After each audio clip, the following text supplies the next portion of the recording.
Estamos en vivo a través de nuestras plataformas digitales en Tampa hoy. Gracias por sintonizar.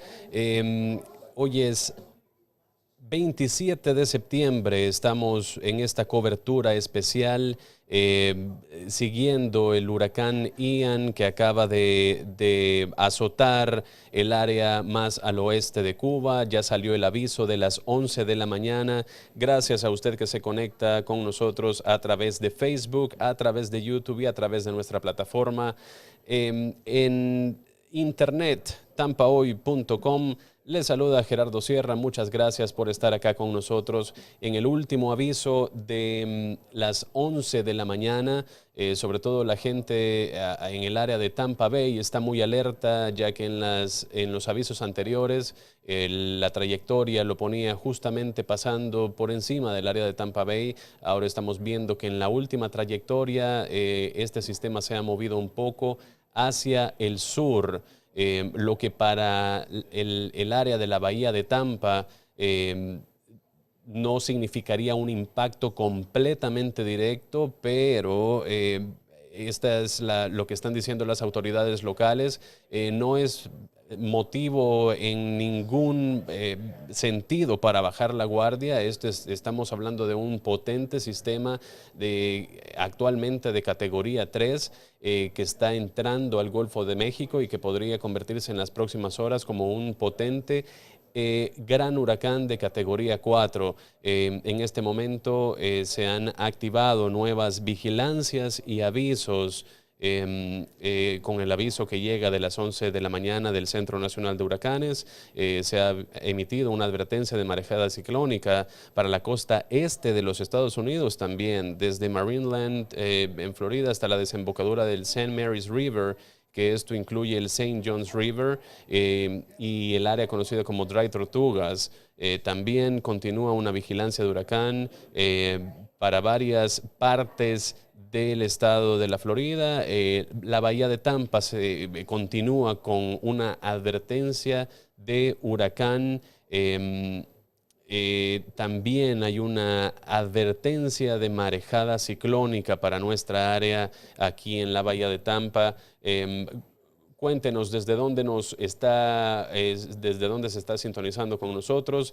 El día de hoy se va a unir con nosotros a esta cobertura más adelante Vladimir Kislinger, Jennifer Peñate y Karen Tafanelli, miembros del equipo de Noticias Tampa Hoy, al igual que nuestra presentadora del tiempo, Val Simpson, y vamos a tener todas las actualizaciones a medida que las vaya emitiendo el Centro Nacional de Huracanes y a medida que este sistema vaya entrando, vaya haciendo su entrada al Golfo de México y se vaya acercando más a la costa oeste de la Florida. En unos minutos vamos a tener una conferencia de prensa del gobernador DeSantis, donde a raíz del aviso de las 11 de la mañana emitido por el Centro Nacional de Huracanes, está preparándose ya para dar la actualización y los protocolos correspondientes que está tomando el Estado.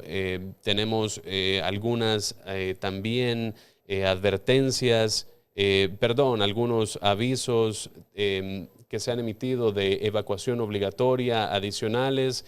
Vamos a estar compartiendo con ustedes toda esa información un poco más adelante. Vamos a ver cómo se encuentra en este momento esa conferencia de prensa, que nos llegan las transmisiones completamente en vivo de todos estos sitios.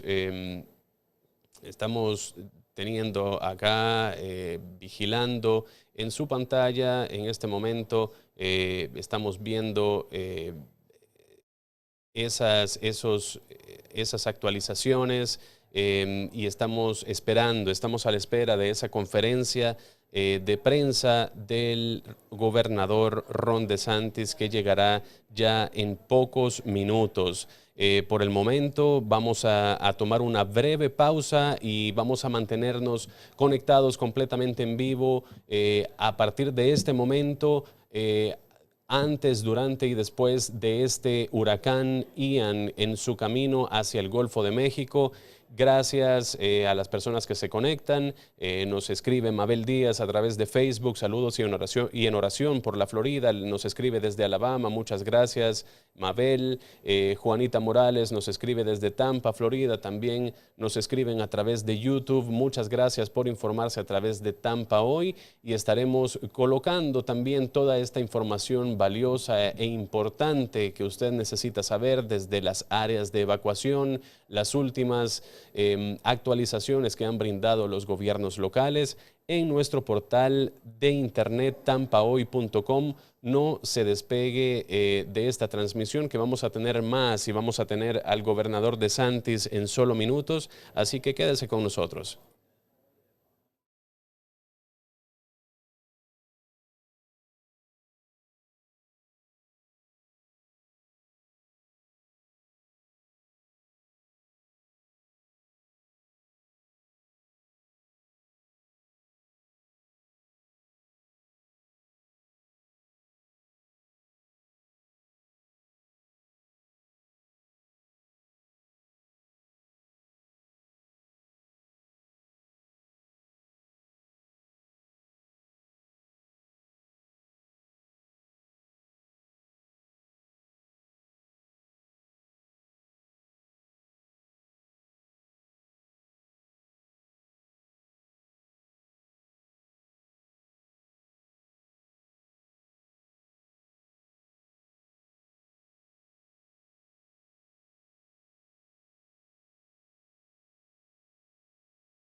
Good morning / afternoon. We're here joined in Sarasota by Kevin Guthrie, who's our Director of Emergency Management, head of our Florida National Guard, Jim Eifert. We also have Department of Transportation Secretary Jared Perdue.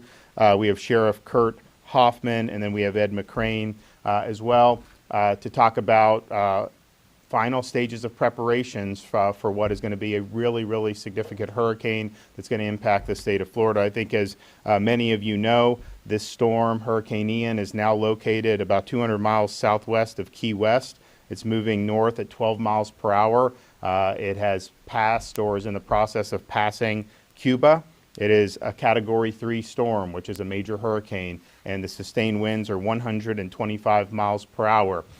We've been preparing different things throughout the state. We've been working with the locals. I think if you go back 48 hours and you looked at where that track was going, even though we said don't get wedded to where that eye is, you know, they had the eye of the storm arriving someplace in northern Florida in the Big Bend region. Then that track has shifted consistently eastward. As we went to bed last night, the anticipation was a landfall in the Tampa Bay area. And now the models this morning, both the European model, the American model, the ICON, all have it coming into the Sarasota region. The 11 a.m. advisory from the National Hurricane Center, they revised their guidance to see it south of Tampa Bay into this region. Now, that's still not set in stone. I'd say anyone on the Gulf Coast prepare for impacts, and that was true even when it was going to make landfall places further north. We knew that there would be big storm surges as far south as Collier County. So that's what we're dealing with here, though, is continued preparations, heeding the warnings and the evacuation orders that we have from our local officials, and you're going to hear from that some additional guidance here in Sarasota. People remember Charlie was earmarked to go into the Tampa Bay. It turned south and impacted places, particularly like Charlotte County. This is a little bit different than that because it is a big storm. It is going to kick up a lot of water as it comes in, and you're going to end up with really significant storm surge. You're going to end up with really significant flood events. And this is the type of storm surge that is life-threatening. Another factor that they're forecasting now is it makes landfall somewhere, let's say it's in Sarasota County. Most of the forecasts have it slowing down to almost a crawl, and what that means is it's going to dump an inordinate amount of rain. So that could be Sarasota, could be a little bit inland. Obviously, the impact could be somewhere down this coast in different ways. There's still time for it to wobble, but I think most of the forecasts are anticipating a landfall, then a slow to almost a crawl, which is going to put a lot of saturation in the ground. So this is going to be a major water event, both in terms of the storm surge and in terms of the flooding. Evacuation orders have been issued up and down the Gulf Coast of Florida, including here in Sarasota County. The issue with this is if you are in one of these low-lying areas and you have the potential for 10, 15 feet of storm surge, that can absolutely be life-threatening. Those orders, I think, are not taken lightly. I think that that's what is the best to keep you safe. And you don't need to evacuate to another state. You don't need to evacuate hundreds of miles away. The key is to get to high ground and be in a safe structure. And I know here in Sarasota, they have shelters that are open that can do friends and family in the area. If you are going to go somewhere in other parts of the state of Florida, we're advising that you can go south and then across Alligator Alley. Southeast Florida seems to be doing better.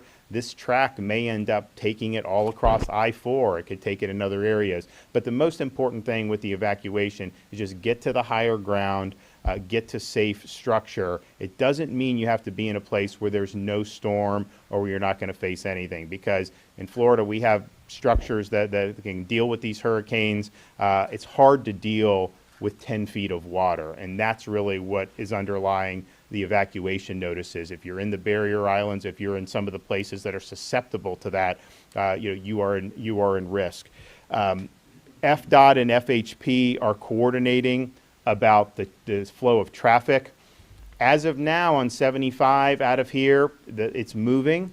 We have had increased folks on the road starting yesterday, heading eastbound on Interstate 4. I think you're going to continue to see it pick up on I-75 now that the track has shifted further south into this part of the state. FDOT is prepared and FHP are prepared to open the shoulder to emergency use for evacuations. But that will happen once the sustained traffic goes under 40 miles an hour. I've not reached that point yet, and so when you do, then they will do it. The people sometimes ask, are you going to do all lanes on both sides one direction? FDOT has studied that over like 10 years, and they've determined that's not the most effective way to do it. You need people to be able to get into the storm for supplies and rescue and whatnot. So the emergency lanes, that is going to be the first step. Of course, we've suspended tolls in the affected areas, and we will keep those suspended, and we will expand that as need be. Fuel is still being provided. I know there's a lot of people out getting fuel. We've seen lines, but you still see they're going to keep providing that until it's no longer safe to do so. And then, of course, once the storm hits and passes, that's going to be a priority to clear the roads so that we're able to get the fuel back to the gas stations. People should anticipate losing power. Just when you have a storm of this magnitude, that's what happens. It knocks down trees, it knocks down power lines.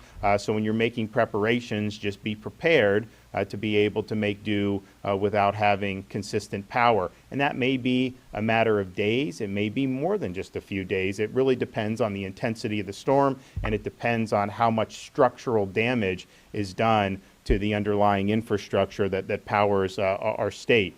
Of course, we have, I think we've got over almost 30,000 folks that are now stationed in various companies that are going to be ready to go and work to get the power back on once the storm has passed. We also know that people who are evacuating may not necessarily want to do a shelter. Maybe they don't have family. Maybe they want to do a hotel room.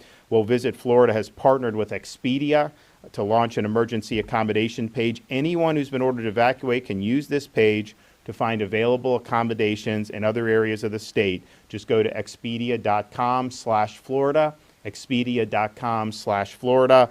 We have probably more than 2.5 million people right now that are under some form of an evacuation order. So we understand there's going to be a need to use everything at our disposal, not just shelter, not just friends and family, but also available hotel rooms. Know your evacuation zone. You're going to hear another announcement here in a minute from Sarasota. FloridaDisaster.org/plan prepare. FloridaDisaster.org/plan prepare. If you go there, you can determine where your evacuation zone is. It's different from the FEMA flood maps. This is something that is impacting whether you should evacuate in the case of a storm, and that is what your local emergency managers are relying upon. Don't leave your pets behind. We need to make sure we're taking care of the pets. There are pet-friendly shelters. There's information about planning for taking care of your pets in the times of disaster at FloridaDisaster.org/plan prepare, FloridaDisaster.org/plan prepare.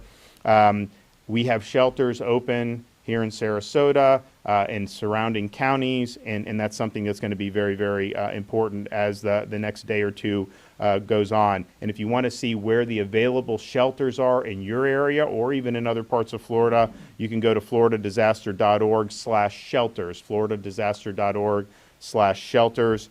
We are continuing to forego tolling, and we may expand that as need be. We have 35 school districts that have announced closures, and more may happen as the track becomes more certain. If you want the latest up-to-date information on schools, go to fldoe.org/storminfo. That's fldoe.org/storminfo.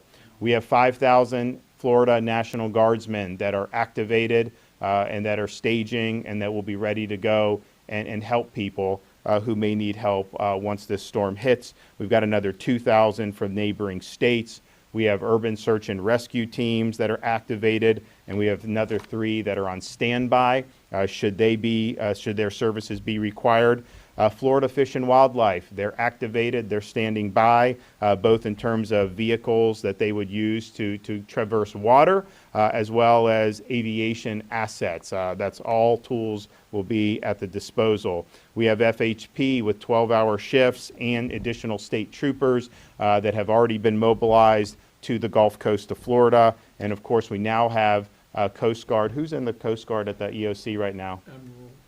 Yeah, we have Admiral McPherson is at the EOC in Tallahassee, so we appreciate the Coast Guard being there and offering support if need be.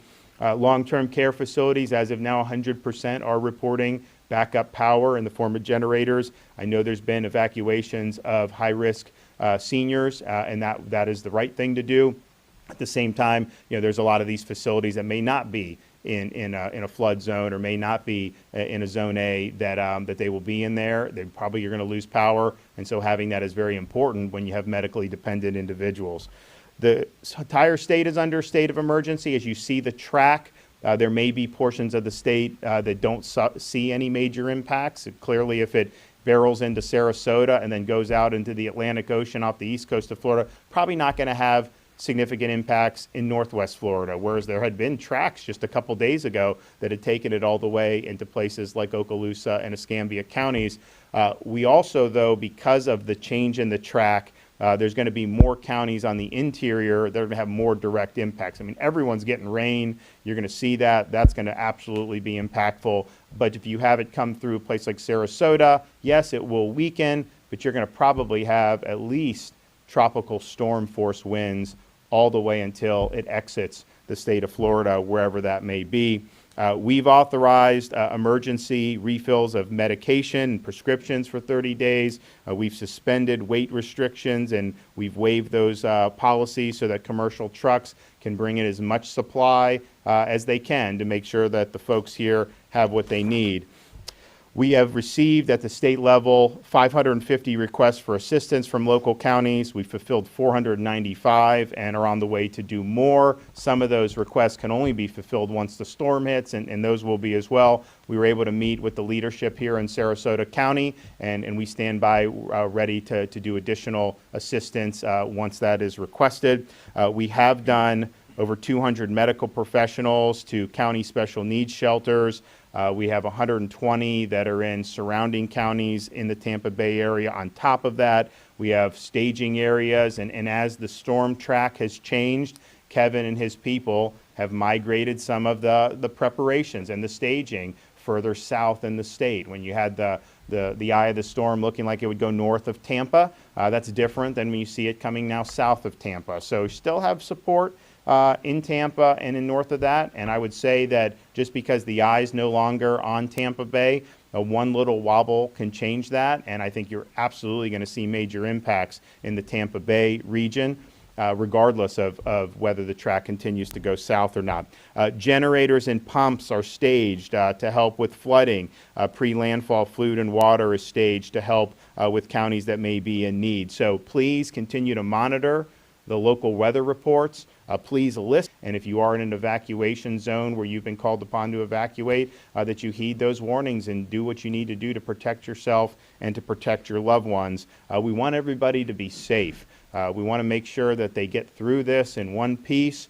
There's going to be damage, there's going to be flooding, there'll be wind damage, but those are things that we can fix. It's not necessarily easy to do, but we can do it. You can unring the bell if someone is in a very hazardous situation and then ends up dying because of a really nasty hurricane and storm surge. So please heed the warnings. We want everyone to be safe. We want everyone to get through this, but we appreciate everything everybody's been doing across the board, across the state of Florida, to step up when we have these things that bear down on us. And I think you've seen at the local level in particular, you've got some really, really strong emergency management personnel. This has been a very difficult thing to track. It's gone one direction or the other, and they've responded very quickly as new data has come in. Okay, Kevin Guthrie, why don't you come up and give an update for DEM?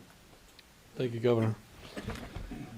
As the Governor said, we have over 500 missions that we're filling presently. I think the current number is around 550. We continue to send ambulance strike teams, oxygen, technical communication services statewide, search and rescue teams. We have additional search and rescue teams standing by. I was on the phone with 3 other states this morning, again, checking on the availability of additional resources in Alabama, Kentucky, and Tennessee. They are all committed to sending us whatever it is that we need. Residents should and can expect power outages. That is going to happen.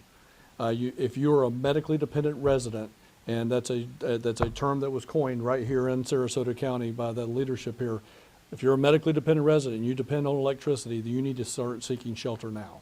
All right, go to a friend or a family member or seek shelter. I'll let Ed follow up more on that. During previous hurricanes, we've seen certainly situations where communications go down. I highly encourage you to develop a family communications plan on how you're going to do that after the storm hits when you do not have communications. At this point in time, obviously, there's a lot of people running to gas stations. We want to encourage citizens and residents to keep their tanks half full. When you get to that half full mark, go ahead and start seeking to fill it up. That shortens the amount of time at the lines at the gas stations. It also conserves some of the bulk issues as we have somebody put 30 gallons of gas into a tank. Same thing goes for electrical cars. Keep those batteries at 50% or more. Make sure you have cash on hand. Make sure you go into the ATMs, and as ATMs and credit card services need power to function. So again, we've already talked about we're going to lose that capability. Plants, things around your house, yard furniture, go ahead. If it can, if it's out there on the lawn, go ahead and get it in. Make sure it's secure inside of a garage or some other area. The last thing that I will talk very briefly about is many people are having trouble navigating websites and whatnot. There's so much information out there. Where can you go to get the best information? I know Ed is going to mention the local call-in center number here, but for us at the Florida Division of Emergency Management, we do have the SAIL line, the State Assistance Information Line, up and running, and I will give you that 1-800 number. If you have any information as it relates to the state, you can contact us at 1-800-342-3557. I will say that again. It's 1-800-342-3557. You can also follow us at the division's Facebook page and on Twitter at FLCERT. That's FLSERT. Governor, again, thank you for your leadership on this. Okay. All right. Ed McCrane, Sarasota County EM Director. Thank you, Governor. Yep. Good afternoon. Here at the Sarasota County Emergency Operations Center, we continue to monitor the path of impacts. We really appreciate the support of Governor DeSantis and Kevin Guthrie from the Florida Division of Emergency Management. Great partners that just being here tells us that we have that support.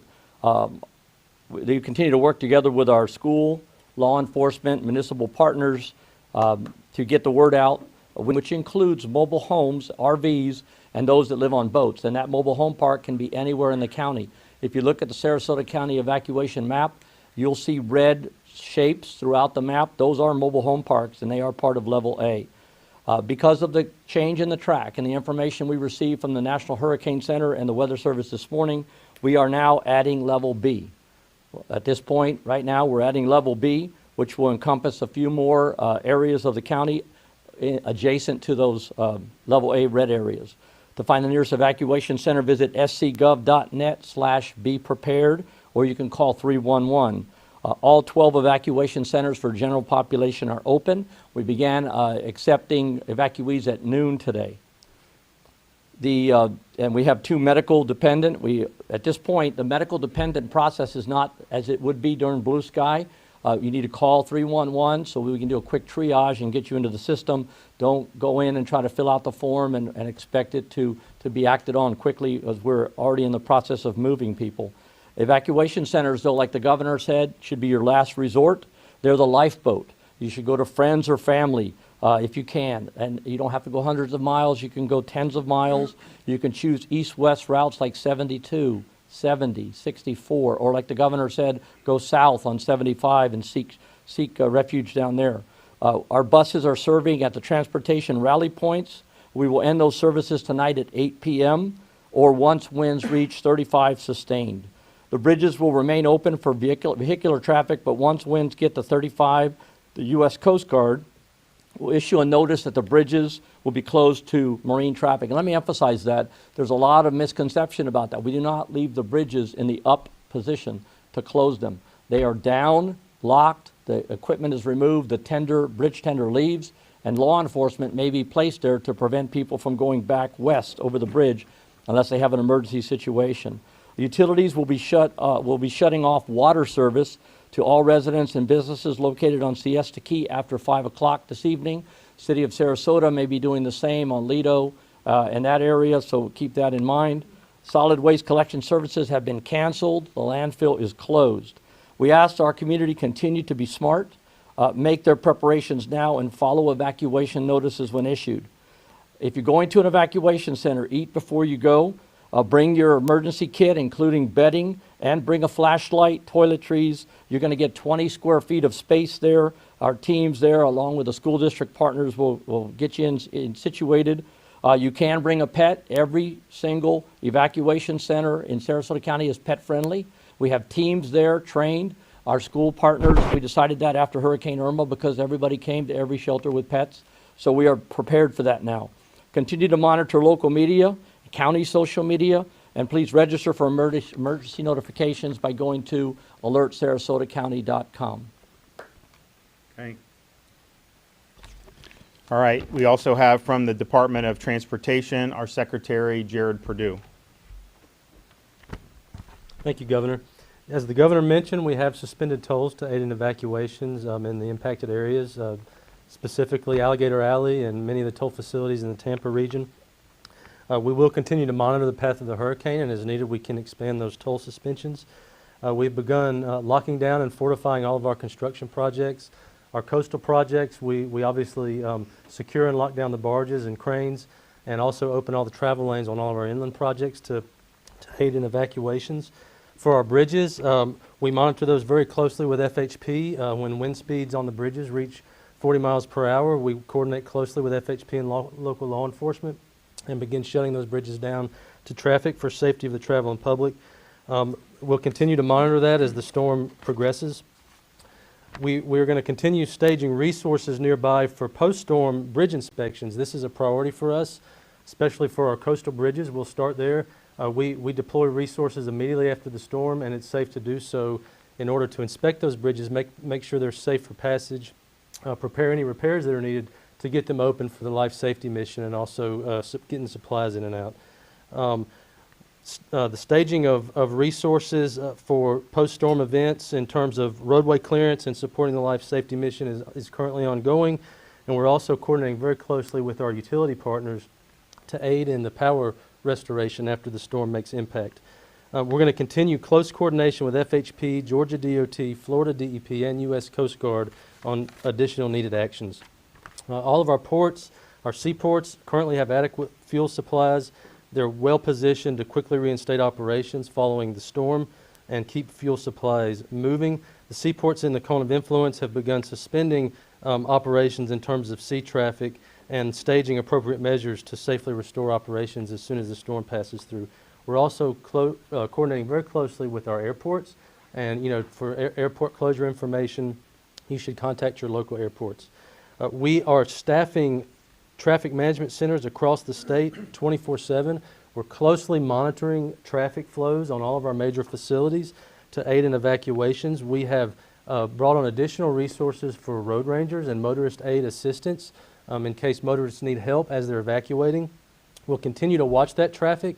As the Governor mentioned, we do have the ability to utilize the shoulder for vehicular traffic if it is needed during evacuations.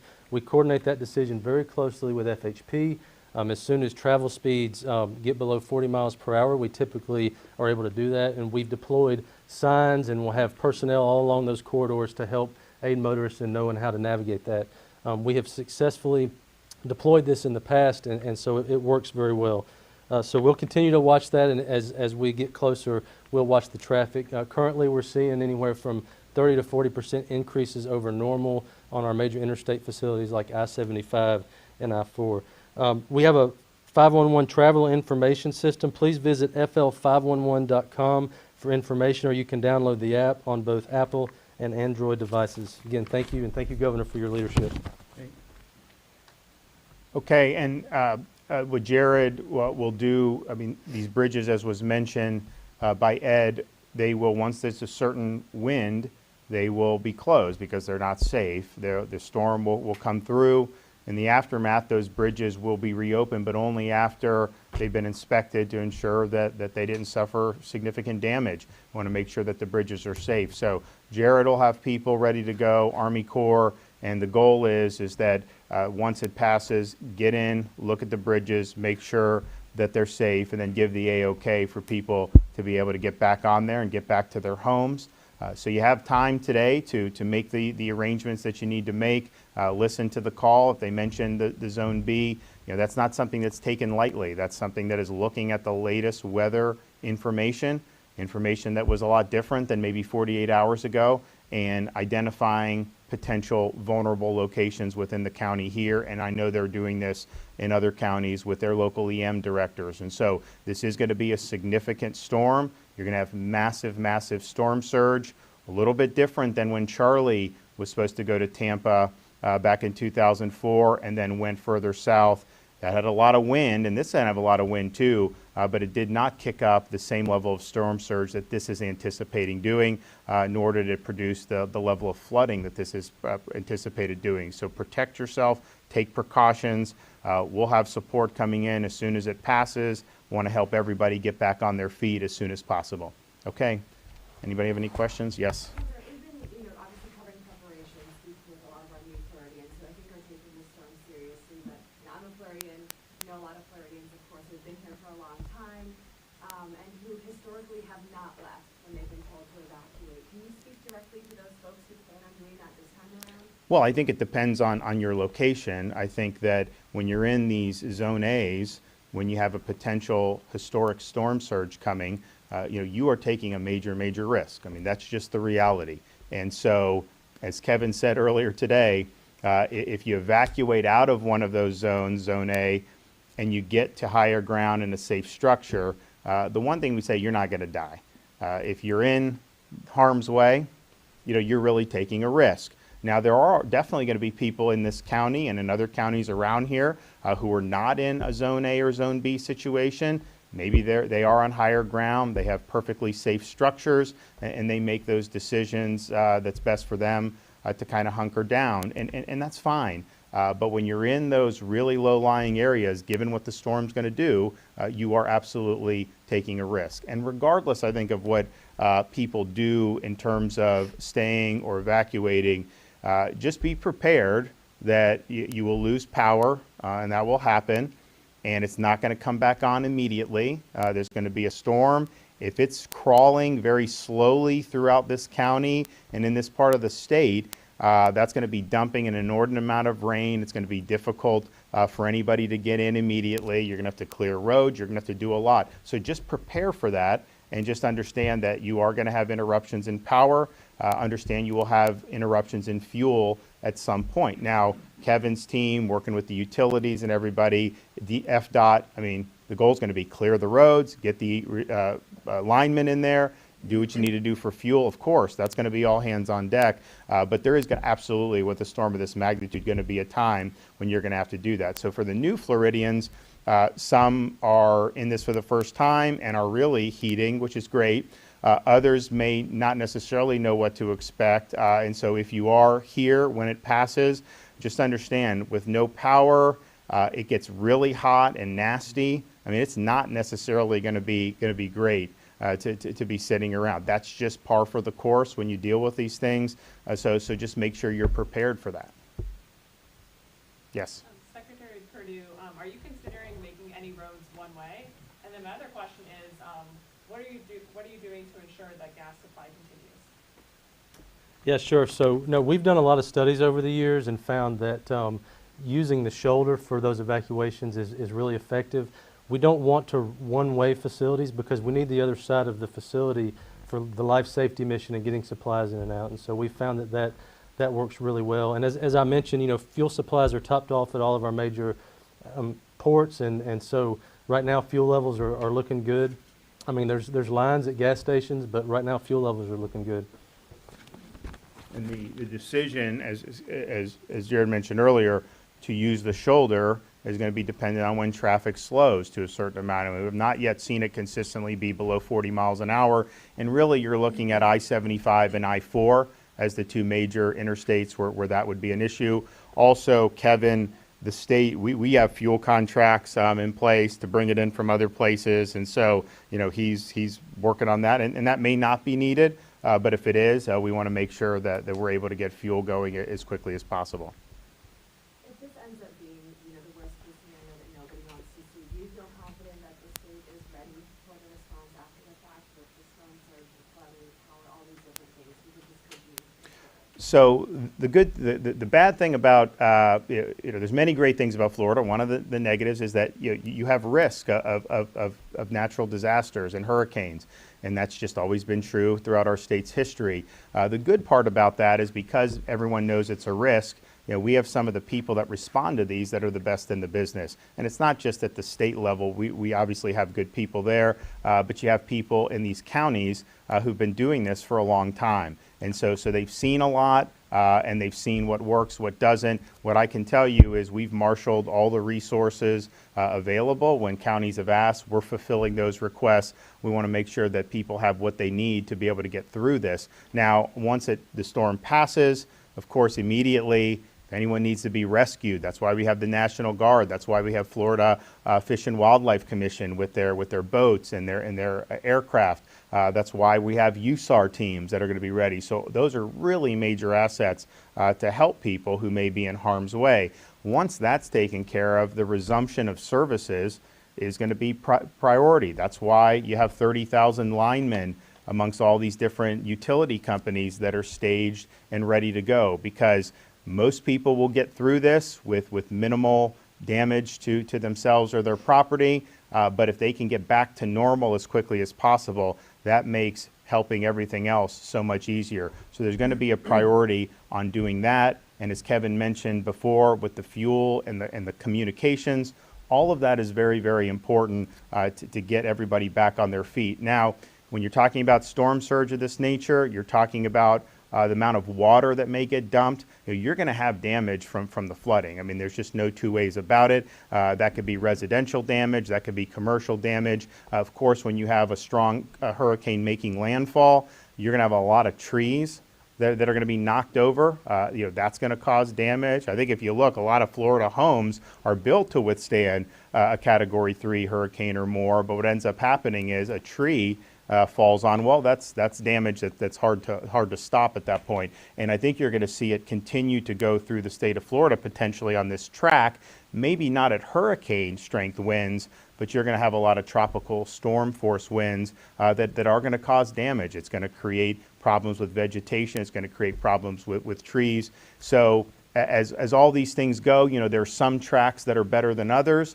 Clearly, we wanted this to just go out in the Gulf and not impact Florida at all. Now you're in a situation where it's impacting southwest part of our state, but it's likely to continue to go, maybe not at hurricane strength, but certainly a major, major storm system, potentially moving all the way through the interior of our state out into the Atlantic Ocean. So there's going to be a lot to do. And I'm proud of everybody at Florida Department of Emergency Management who's been up this. We declared a state of emergency last week when it wasn't even a formed system, because we saw the potential that this could be something that would have a major impact on the state of Florida. Okay, we will continue to be providing updates. Make sure you're finishing your preparations. Make sure you're doing what you need to do to be safe. You're not going to get a mulligan on this one, and so it's better to over-prepare and better to take actions to be safe than wish you had done more after the fact. Thanks.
Escuchamos del gobernador Ron DeSantis luego de la actualización de las 11 de la mañana del Centro Nacional de Huracanes.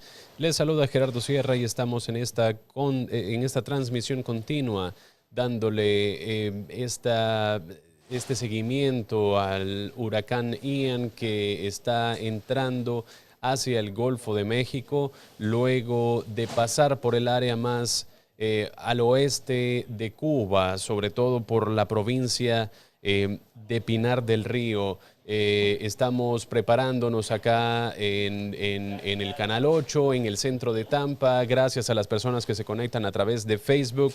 Gracias a usted que se conecta y ha estado conectado con nosotros a través de YouTube. Estamos también en vivo a través de tampahoy.com.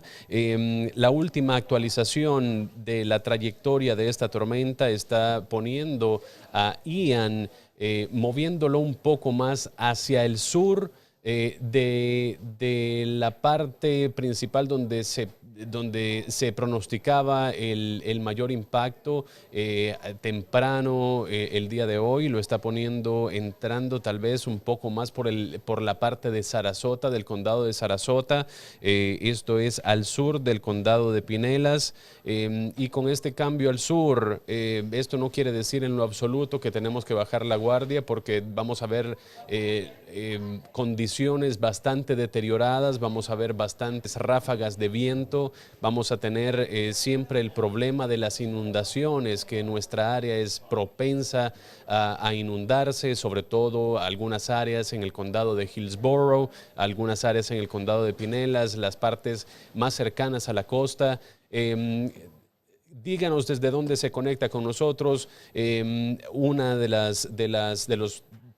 los problemas que está anticipando el gobernador DeSantis es que con este nuevo cambio de trayectoria hacia el sur, en el último aviso de las 11 de la mañana del Centro Nacional de Huracanes, es probable que el condado de Polk, donde muchos residentes de los condados de Hillsborough, de Pinellas, han estado evacuando, tengan un impacto mayor de lo que se estaba pronosticando. El condado de Polk está tierra adentro, pero puede tener hasta el último aviso del centro de huracanes de las 11 de la mañana un impacto mayor del que se estaba esperando.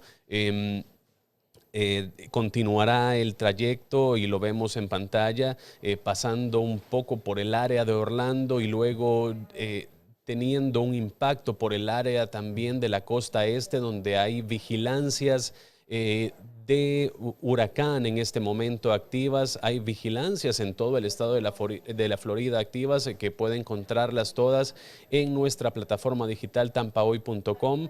El área de Tampa Bay sigue bajo una advertencia de huracán, también advertencia de marejadas ciclónicas. Estamos también todavía recopilando la última información sobre las evacuaciones. Las zonas B incluso están siendo evacuadas obligatoriamente. Zonas A y B, las personas que viven en casas prefabricadas o casas móviles en el condado de Sarasota ante este cambio de trayectoria del huracán Ian, que temprano, hoy alrededor de las 4:30 de la mañana, tocó tierra en la parte más al oeste de Cuba, donde 50,000 personas fueron movidas hacia tierra más segura, fueron desplazadas hacia a tierra un poco más segura, evacuando completamente esta área de Pinar del Río, sobre todo. Un punto, volviendo a Florida, con este impacto más al sur, en la costa oeste del estado, el gobernador DeSantis y su equipo de emergencias están diciendo que el condado de Polk y algunos condados que están tierra adentro podrían ver un impacto un poco más significativo y mayor de lo que se estaba esperando. A pesar de este cambio de trayectoria que es, y déjenme hacer una pausa en esto también, este cambio de trayectoria es preliminar. Este sistema todavía se sigue moviendo. Vamos a estar dando, ahora el Centro Nacional de Huracanes está proveyendo, a medida que este sistema se aproxima al estado de la Florida, están emitiendo avisos cada hora y estamos nosotros acá en Tampa hoy con una cobertura permanente a partir de este momento, tanto en Facebook como en YouTube, a la misma vez a través de nuestra plataforma digital tampahoy.com. Se puede conectar con nosotros, déjenos su pregunta, déjenos sus comentarios a través de estas plataformas y nosotros vamos a estar dándole esta cobertura a lo que está sucediendo tanto en la bahía de Tampa como en el estado de la Florida ante la llegada de este poderoso huracán, que es un huracán de gran categoría, de categoría 3, a su salida de la parte oeste de Cuba.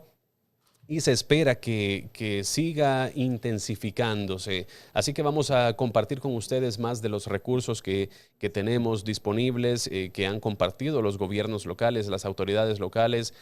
Vamos a compartir con usted en solo minutos. Se va a unir a esta transmisión conmigo Vladimir Kislinger de Noticias Tampa Hoy para compartir un poco con nosotros esas órdenes de evacuación que están en vigor en este momento para los condados del área de Tampa Bay. Vamos a dar la información de los refugios. Quédese con nosotros que regresamos en breve, en unos minutos, con toda esa información y más en esta cobertura especial del huracán Ian en su llegada hacia la costa oeste del estado de la Florida.